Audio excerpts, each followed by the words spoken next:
নমস্কার বন্ধুরা, আজকের আমি কুমড়ো আলুর ছক্কা বানিয়েছি। খুব কম মশলা দিয়ে কিভাবে কুমড়ো আলুর ছক্কা বানাবো সেটাই দেখাবো। এখানে আমি বড় বড় করে আলু কেটে নিয়েছি, আর কুমড়ো বড় বড় করে কেটে নুন মিশিয়ে আমি আধ ঘন্টা ঢেকে রেখেছিলাম।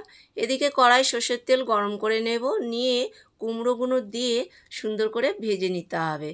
তো পুরো ভিডিওটা দেখার অনুরোধ রইল বন্ধুরা। এখানে কুমড়োটা উল্টে পাল্টে লাল লাল করে ভেজে নিতে হবে। তো ভাজাটা আমার হয়ে গিয়েছে। এরপরে কুমড়ো তুলে নেব, নিয়ে এখানে 2-3টে শুকনো লঙ্কা একদম চিড়ে নিয়েছি, আর 5 ফোড়ন তেজপাতা দিয়ে একটু ভেজে নিয়ে তেলের মধ্যে দিয়ে দেবো রসুন কোড়ানো। রসুনটা দিয়ে একটু নেড়ে নিয়ে এরপরে আমি এখানে আলুটা দিয়ে দেবো। আলুটা আর আলাদা করে ভাজলাম না, আলু কম কম তরকারি হচ্ছে বলে আলুটা আর আলাদা করে ভাজিনি। এর মধ্যে এবার দিয়ে দেবো একটু নুন দিয়ে একটু নেড়ে চেড়ে নেব, আর ঢাকা দিয়ে বেশ কিছুক্ষণ আঁচ কমিয়ে আমি আলু আর রসুনটা ভেজে নেব।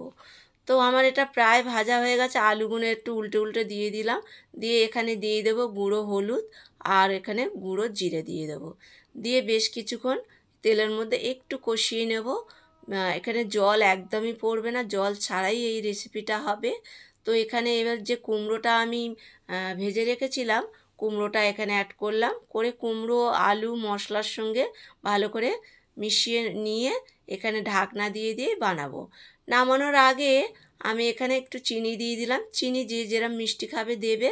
আর আমি 5 ফোড়ন ভেজে গুঁড়ো করে রেখেছিলাম, সেটাও এখানে অ্যাড করলাম কুমড়োর ছক্কা রেসিপিতে।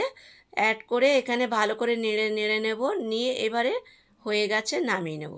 তো বন্ধুরা, চাইলে আপনারা একবার এইভাবে কুমড়ো আলু ছক্কা বানিয়ে খেয়ে দেখতে পারেন, ভীষণ ভালো লাগবে। ভিডিওটা যদি ভালো লাগে লাইক কমেন্ট শেয়ার করার অনুরোধ রইল।